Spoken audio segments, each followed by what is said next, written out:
Hello, welcome to HLA Live. HLA Live is our regular broadcast on the HLA YouTube channel as well as all the other social media channels. Each week we talk to interesting people from across the HLA community. Good evening, everyone. I am really excited to be chairing tonight's meeting. Hi, I'm Rosie Spooner and I'm hosting HLA Live this Wednesday. And I'm an HLA scholar and I'm also going to be your host this evening. To share with us their ideas and their innovations and hopefully bring them to a global audience. Quite quick, we have ideas, let's do this, let's do that. So many of the topics come from our community, with scholars and faculty expressing an interest in many of the discussions that we're about to have. Hello everyone and welcome to the HLA Live session on widening participation in the postgraduate realm. Homelessness and health. Addiction and the new normal. HLA programs are built on 6 pillars. The leader is an innovator and entrepreneur. The leader is a communicator. The leader is a manager. The leader as a negotiator. The leader as a follower. And the leader as a philosopher. If you are interested in becoming a HLA scholar, why not get in contact? Many of the episodes in HLA Live will cover one or more of these important pillars. The HLA team consists of Pedra, Eamon, Tim, Riddy, Alistair, Adil and Trisha, and a range of other HLA scholars and faculty. Episode 42 of HLA Live is entitled Palliative Care and Junior Doctor Training, a European Perspective, and is hosted by Annalot. Hello everyone and welcome to this episode of HLA Live on Junior Doctors and Palliative Care. My name is Annalot van der Meulen and I'm currently a junior doctor in the Netherlands, and I'm also a palliative care fan. But back when I started working, it wasn't like that. Death, dying, end-of-life care can all be quite a scary topic for junior doctors, especially when it has been shown that medical curricula across Europe and the UK don't necessarily adequately prepare junior doctors to be able to deliver palliative care in their first job. But when I started working in my first job, I realized however complex palliative care is, it is also intimate, beautiful and rewarding to bring comfort in the last days of a patient and family's life. And it has a lasting impact on both you and the patient and family.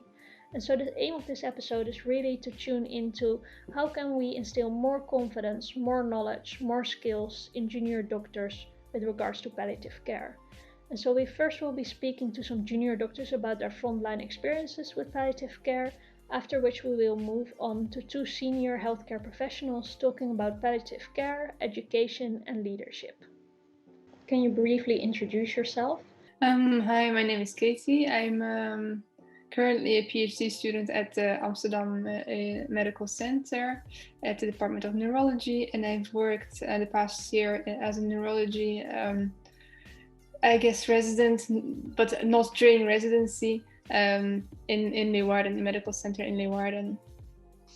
Hi, my name is William Hull, and I am just completing my last few weeks at the University of Birmingham Medical School, about to become a junior doctor in London. So my name is Anne Meyercourt. I'm a foundation year 1 doctor currently based in Germany, and I studied medicine on a course between England, so between Southampton and a hospital here in Germany in Kassel. So I got to experience 2 healthcare systems at quite an early stage, and currently doing my F1, which is overseen by the Wessex Foundation School. I'm Rosa, I'm 28 years old, and I'm working as a junior doctor in the palliative care in a hospital in the Netherlands. And could you tell me a little bit about how you feel about palliative care, what palliative care means to you? For me, it's very important. That's why I'm doing this job now. I'm the only junior doctor in the Netherlands who is not in training, who's doing this job. So I'm very lucky I can do this. And for me, it's a really nice work field because I can have time and I can have a lot of interest in the whole patient and not only one problem. Well, I always found it a little bit of a frightening topic, a little bit awkward, a bit, I never really knew how to discuss it, how to talk about it, especially with patients. As a student, we had a little bit of a contact with it, but never really. So I after working a bit in neurology, I found that although I found it in the beginning a little bit difficult, it can actually also be a beautiful experience, and you should just be able to make as much out of it as you can. I think it's a very personal area of life, isn't it? You know, everybody dies, but what is a good death, and what is a good end of life? It's something that for a long time has been very, very personal. You know, back in even 50 years ago or so, people would have been dying alone in their homes, surrounded by their families. And to a certain degree, we've medicalized it. And I guess the discussion as to whether that's a good thing or not is for another day. But just to be involved in that yourself, to be a part of that inner circle of saying goodbye to that person and being involved in those final steps, I think is a huge privilege. Yeah, I think palliative care is a very important discipline in medicine, which is often underestimated how much benefit it can actually give to a patient and their loved ones, and who face a serious illness and lifetime limiting illness. I think palliative care has to evoke kind of feelings of sadness to a certain degree. I think you're not human if you don't sort of feel a little bit sad about the thought of treating someone at the end of life. But at the same time, I think it's a real privilege, and you know, being involved in those kinds of decisions towards the end of someone's life, about how to treat them, about how to keep them comfortable, and also about treating the environment around them. So about the family as well. You know, it's not just one patient, it's a whole number of patients. And I think there's a great privilege to be involved in any sort of palliative care and end of life decisions. How and when did you learn first about palliative care? And can you tell me a little bit about formal training, if you've received any at all? Yeah, I think we had actually already a few lectures sort of in first and second year about palliative care, which are quite theoretical. We've studied a little bit of palliative care more in the discussions during the studies, but actually I think the most important first meeting, the first experiences are actually in practice, where you obviously have to stand across from a person who might be a palliative care candidate and their family. I don't think I received formal training during university, and if I did, then it was just a little bit. So here in Birmingham, there's a thread that runs through all our medical training of palliative care. It starts off with some sort of views of palliative care consultants, just suggesting to us, you know, introducing us to the kind of tools that you can use in palliative care for symptom control, some of the very medical side of things. And of course that's interesting, but it's difficult to put that in context when you're very early in your clinical career.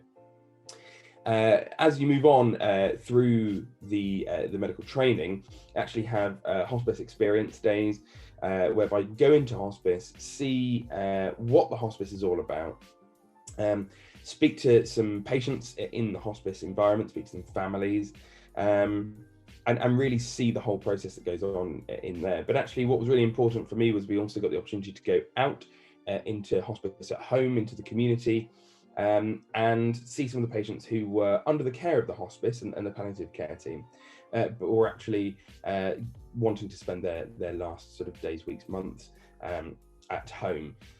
In my clinical years, I actually had quite a lot of exposure to palliative care as well. So during my GP placements, we actually did visit a hospice here in Germany, and we could speak to the management of that hospice, and they talked us through some cases, what they're doing at the hospice, what they can do, what they can offer to patients and their loved ones. And then I also had some more clinical exposure in my oncology week during my final year. And yeah. As a doctor, I wasn't a doctor at the time, but as sort of a doctor position, you are someone who is there to listen to a lot of the things that they can't say to their family. And you can have a very open and frank discussion. Because I think in society, it's still a topic that's not spoken about a lot. It's still well, not sure if stigmatized is the right word, but it's definitely not a topic that's talked about a lot. And so yeah, I think that definitely helped to take away that fear. So although we did have a bit of a preparation in terms of reading up on it and talking about it with each other, we never really had the opportunity to the first time you experience this with real people is when you stand there in your white coat trying to figure it out how to deal with it. But I think actually the first time that I was really encouraged to think about end-of-life care and patients who are at their end of life was in my second year of medical school, where I chose a student-selected unit themed around death and dying. So this was a course basically that you could choose. You didn't have to do it. And there were several to choose from on different topics. And I chose the one around death and dying. And that was actually really, I very much enjoyed that course because it encouraged us as medical students to think about death in quite a creative way. And we basically just talked about it. How is death presented in that resource? So it was films, it was books, podcasts, could be anything, academic literature about death and dying and palliative care. And I think these conversations really, encourage us to think about it in a creative way, but also took away that fear of talking about death in sort of the first place. I think I learned the most from my peers, not from my supervisors. I think we, as doctors who are standing next to the patient and next to the bed, we saw earlier that it was the end of life or that there was more care necessary next to the chemotherapy or other treatments. And I learned from my peers, and there was a specialized team in the palliative care in the hospital who you could ask to help you and think with you how you could do it better and how you could take care for the patients. I would say medical school has definitely helped me to lose that hesitation or fear of addressing death and end-of-life care with patients and talking about it. But I would say, no matter how well prepared you are or how many sort of clinical scenarios you have observed or trained OSCEs in, I think you will still feel extremely nervous when you have your first consultation with a patient around their end-of-life care. I think it all came really down to just being an empathic doctor and really seeing that individual patient in front of you. I think that's definitely, that approach has helped me a lot with sort of taking away that nervousness in my first consultations now in F1, speaking with patients and their loved ones. And I should say that my experience of palliative care has been very much something that I've really taken upon myself to appreciate. I don't think it's something that gets picked up on enough. As much as we had some formal teaching over the 4 years that I did, we probably had 5 or 6 formal days worth of teaching focused on palliative care. I think actually what needs to be done is to pick up on palliative care opportunities more so in the hospital. Like I say, when you're in an acute hospital, somebody needs to say, hang on a minute, this is an end-of-life care decision that we're making here. And it needs to be not necessarily formally, but more informally recognised that when we're giving these care, when we're making these care decisions, they're actually end-of-life care decisions, and perhaps that can help us to make them a little more thoughtfully. Yeah, so what I maybe would have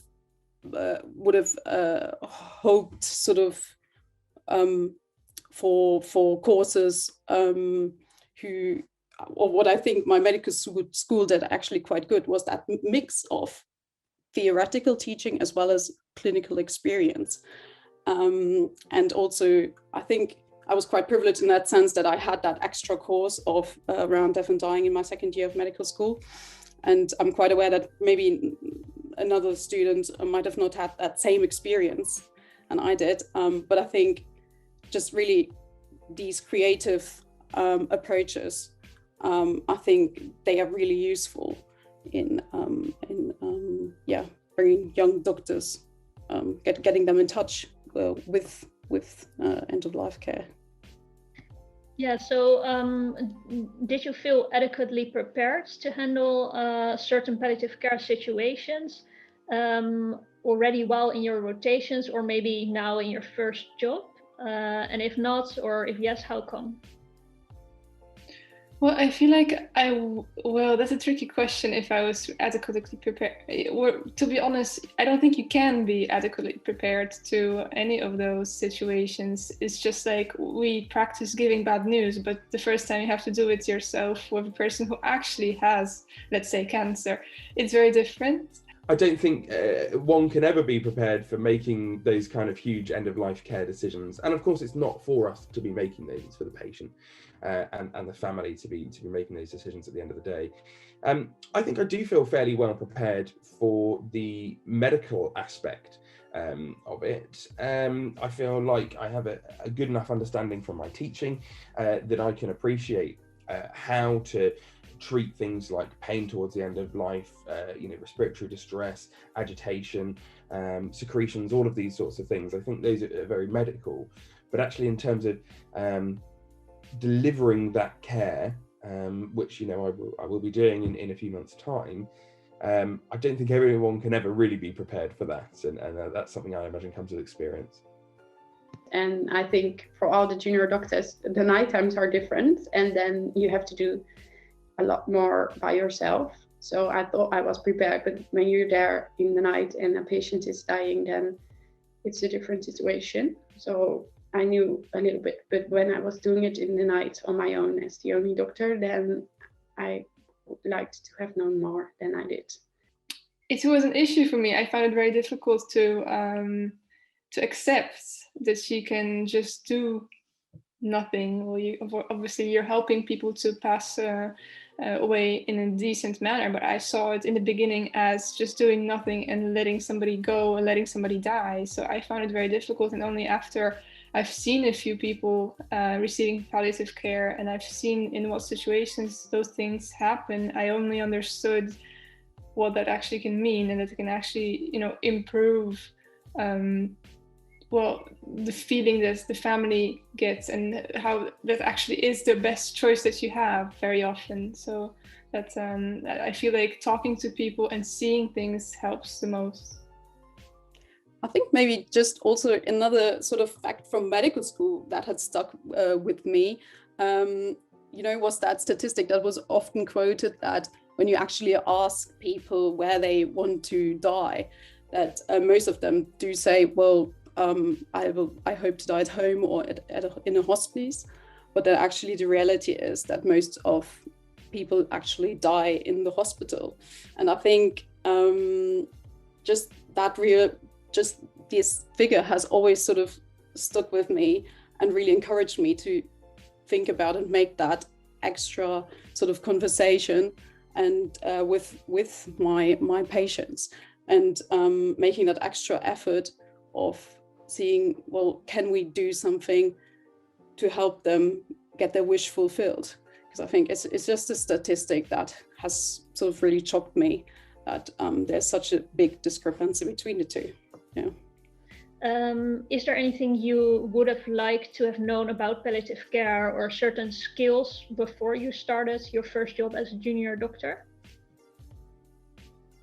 I think the skills that I would have wanted, I think I would have wanted a bit of more knowledge about what it actually means, and what it also just medical knowledge, because what you learn from the older colleagues. So the fact that people, they look uncomfortable sometimes, but that doesn't mean they are uncomfortable.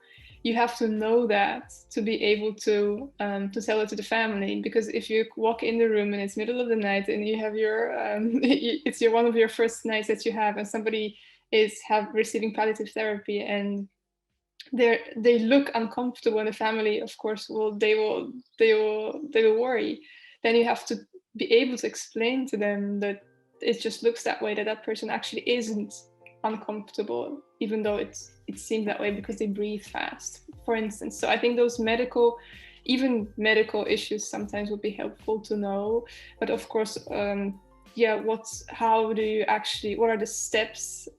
Also, when do you give morphine? How do you do it? Do you do it subcutaneously? Do you do it intravenously? What does that mean? I think it's also an important part. So just that medical part. And I think there is also a huge part which you have to discuss socially. So how do you discuss with family or with patients, how to introduce the idea and what that means, because people don't know themselves what palliative care is. So I find it very difficult because sometimes they think it's euthanasia. It's not the same thing. So you have to be able to explain that. So we've covered that during the studies, but I feel like it could have been covered a bit more extensively. Has there been moments where you actually delivered palliative care and moments that have been really impactful for you? So sometimes it's a bit personal, and then they tell you a story you can relate with, and that's the patients you remember. And also the family around. They are very happy that you're coming, that you can explain what's going to happen if someone's going to die, or what can happen in the future, and can think with them how they can arrange things. So also the family, when they are thankful and they are happy that you're coming and you have time, that's important moments. And that's why I'm doing this job. I always found it very difficult with people who were young and who were fine until something happened. And neurology is always, it's often a bleeding, for instance, or a huge stroke, which made somebody who was perfectly fine, had small kids and lived their lives, just in 1 second they turned into somebody who was who couldn't do anything. They couldn't eat, they couldn't drink, they couldn't speak, and their prognosis was rapidly deteriorating. So I always find it very frustrating. And like I said, I always remember saying, well, yeah, but maybe we should call the neurosurgeon. Maybe we should just try. Maybe we should just try to save them. I found it very difficult to accept. So I think that's very difficult. But I also have experienced elder patients who have lived their lives, and they were in the hospital while they also experienced something similar. But then their families said, well, actually, it's the most beautiful way to let them go, because they're next to me and they're drifting from sleep to a little bit of awake and a little bit of sleep. They're comfortable, and I can have my last farewell. I can still see them. Probably they feel like they have the time to say goodbye. So I think it's it's very it can be beautiful, and it can be beautiful for reflection for the family when they can say, yes, they've lived their lives the way they wanted. I'm happy that I can let her go in such a way that I'm comfortable with it, she looks comfortable, or he looks comfortable, and that you can facilitate it as a doctor. So I also found it, the beautiful aspects of it. I didn't quite know when I first started my F1 that I would actually be involved with so many sort of, palliative care, end of life care scenarios. I think, there's several that have stuck with me. I think it's probably also due to the nature. It's sort of my first job as a doctor, and you just naturally do take things home with you. Having cared for people who have died because of COVID, and you have basically seen them sort of coming in to the hospitals with classic symptoms, shortness of breath, and then they continuously got worse. You were involved with talking to the relatives, basically that whole process, and then eventually taking care of them at their end of life, and seeing them pass away due to COVID. I think just all of that has been definitely, like in the past months, something that has impacted me a lot. And also, I think you just see it every day in hospital, and in GP as well. But in hospital, it's right there in front of you, and you see these people who are towards the end of their lives, and there are decisions being made in an acute hospital where perhaps the person in the bed next to you is being treated for perhaps an acute infection or something along those lines, and will be discharged in a week's time, and somebody who possibly, if they do make it out of hospital, will not be living for sort of longer than a few weeks. And actually, I think that's really where the majority of the learning about palliative care happens, in that real environment where it happens so frequently. My first question would therefore be, how do you define palliative care, and what does palliative care mean to you? Well, as you know, there are official definitions of palliative care, what it is all about. But it's basically, for me, it's caring for severely ill patients, and which is a little bit still unusual to regular medicine, to real medicine, as you might call it. And therefore it's a little counterintuitive to many still in medicine, and also to much what you have learned in medicine, in med school. Maybe also a little bit counterintuitive to what your experience currently is as a junior medical doctor. It's sometimes hard to get the palliative care messages across, I find, because people are doctors. Our system is very much geared still towards cure, towards life prolongation. And I think it's a psychological hurdle to think about dying, to think about the end of life. Palliative care is really nothing more than just taking good care of patients and their family. It's nothing different from curative care, but it's, on the other hand, it is different because it's a care that it's in the time that the patient and the family have a lot to think about, a lot to suffer also. So you need to be there for them, probably more than in curative care. How was that for you when you were a junior doctor? Did you have those same sentiments, or was there an instant connection? Can you elaborate a little bit on that? Well, in my time, it was not something that was really spoken about, because it was something for other doctors. It was not for you to do. So in that time, you were more raised as a curative doctor, and everyone wanted to be a surgeon or wanted to go to developing countries in Africa and do your stuff there. So it really wasn't an issue. It was simply not spoken about. I was introduced into palliative care basically by a severe illness in my family, my brother, and therefore I was open to these questions. And I think all of you listeners, everybody has experience in that. And I think it's the question whether to take this up and open or to close your eyes, which are both reasonable psychological reactions to this sensitive existential topic. But for me, it was the reason to join in a lecture 100 years ago by Richard Lemmerton from St. Christopher's Hospice, who came to Munich at that time and gave a lecture.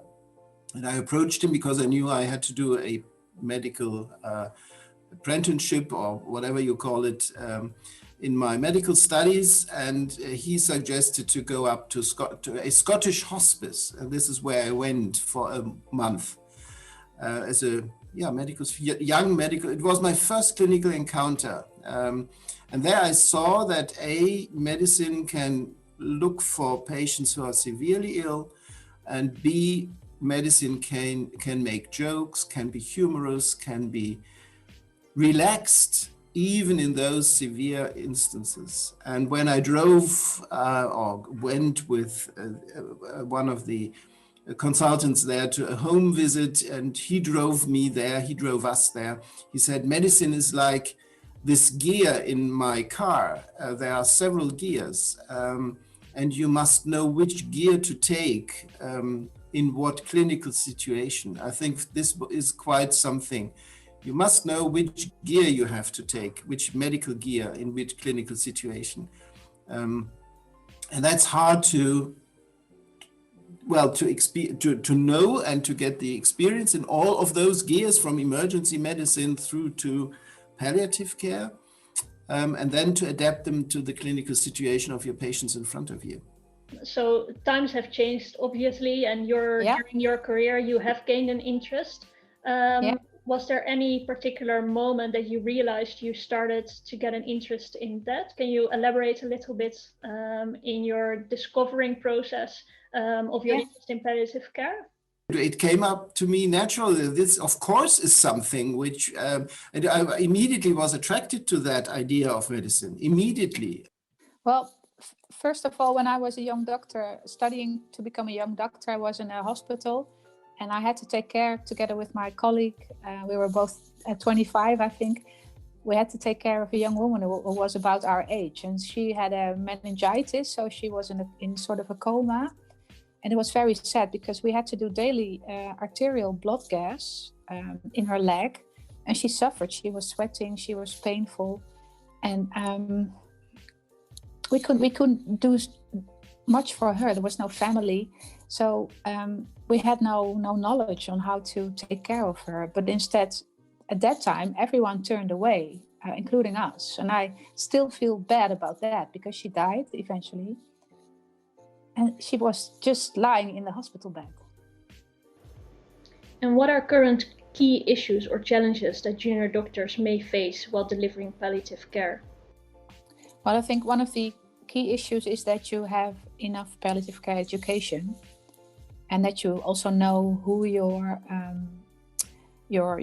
helps are, your aides are, the palliative care physicians and nurses who work in your hospital, when you work in hospital, of course, as a young doctor, or if you work as a young doctor elsewhere in a nursing home or in a home situation, that you then know who you can ask for to help you, and that it's okay that you get help.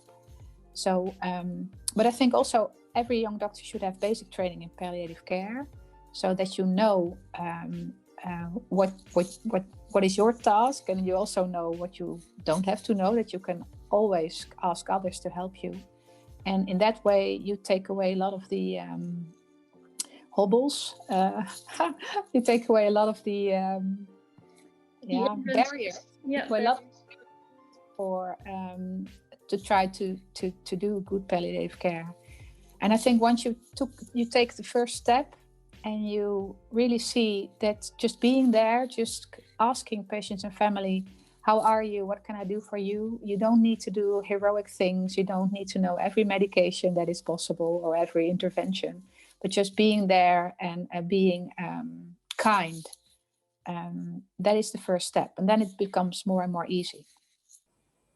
Well, I think it's your psychological attitude towards these topics. Once you're open, once you can confront yourself with the issues of death, dying, bereavement, finitude of life, of your own life maybe as well.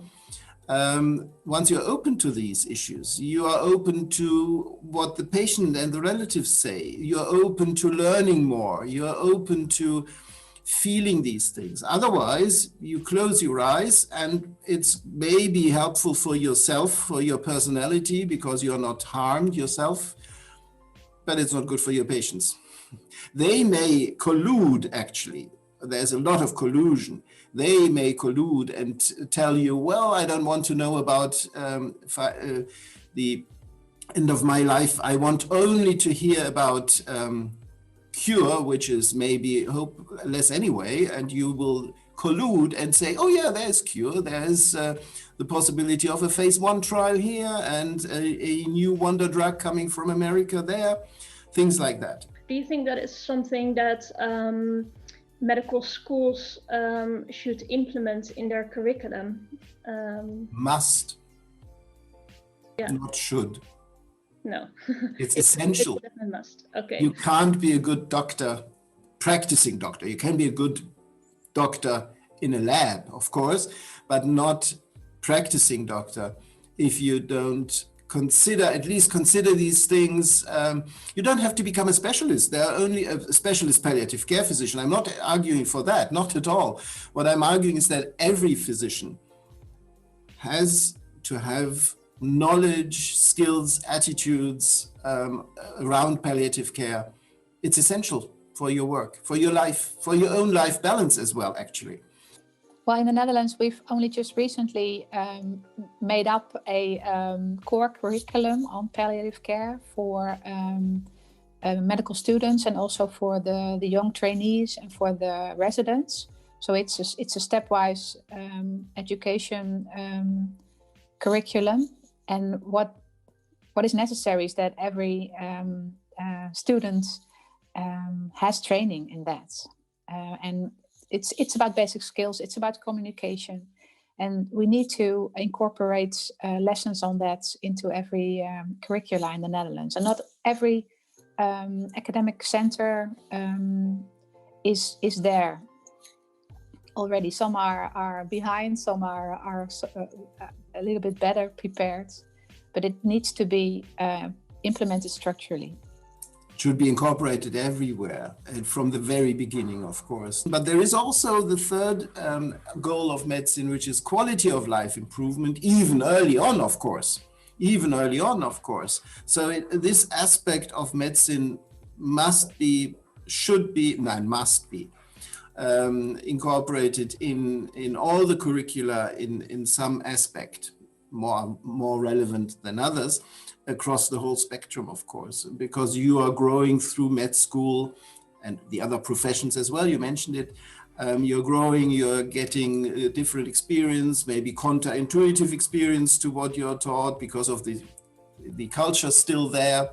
And then you have to reflect it. And so you're growing through these all steps. Yeah. Yeah. You need to have some passion.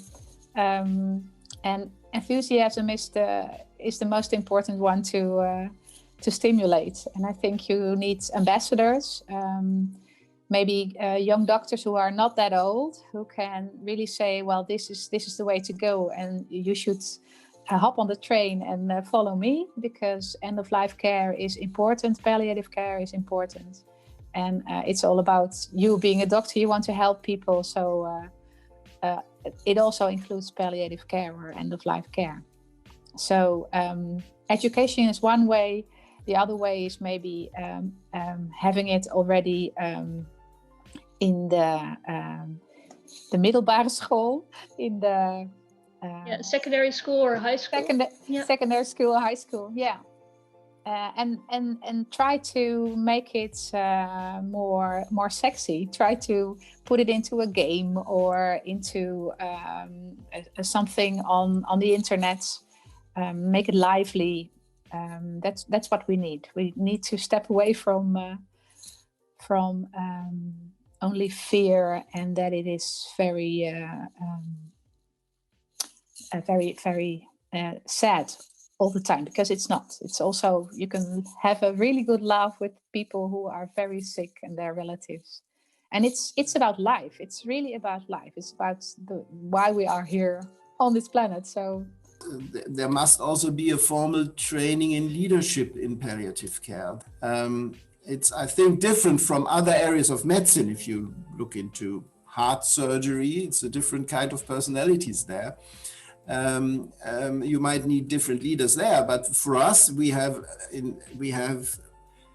highly motivated people who really want something. They are very emotional as well. Sometimes they can work a lot with each other, which is important. Work as a team. They want to work as a team. It cannot be leadership top-down approach at all. So we really have to think what type of leaders or the leadership skills we really need in palliative care. And if you could give one piece of advice for junior doctors that are starting out on their first job with regards to palliative care, what would you say? Oh, perhaps my advice would be to not be afraid. And if you are faced with a patient or the family of a patient who are really ill, not to follow your instinct and turn around and go away, but just enter the room, just sit there. You don't have to say anything, just say, "Hi, this is me, how are you?" And then they will start talking. So, and then if you do simple things like that, you really become into the person who is ill. And then you become enthusiastic, because that's why you chose to become a doctor. You are interested in people. So don't step away. Feel not afraid. You can do it. And refrain from talking too much. Just sit there, be there. It's all about presence. One piece of advice of delivering good palliative care, I think being open to what the needs of the patients are, first of all, delivering good care, and being open to develop yourself as a person into these questions of your life. It might help you later on as well. Thank you so much for joining us today. We've only just touched up on the beginnings of palliative care and the intricacies and challenges it holds for junior doctors. We've talked about their personal experiences, about barriers and essential skills, but also about ways to change the palliative care landscape for junior doctors. We talked about ambassadors and leaders to instigate these changes, about a better implementation in the medical curriculum, and about a certain personal openness and willingness to participate in palliative care. And if you want to share your thoughts on social media like Twitter, please use the hashtag HLA Live so we can find each other. So once again, thank you so much for joining today, and let's keep talking about palliative care. See you next time. Thank you to everyone that made tonight's episode possible. Whenever our scholars are thinking about complex problems facing our health systems, we encourage them to think about how they make significant change in the world of healthcare. We are incredibly lucky to have some incredible scholars in the HLA. They use the HLA as a platform to take their ideas and bring them to fruition. If you are interested in the work of the HLA, why not join us at one of our future HLA events? Why not join one of our programs? Why not even become a HLA scholar? Thank you for joining us. My name is Johan Marluana, the director of the HLA, and it's a good night from all of us.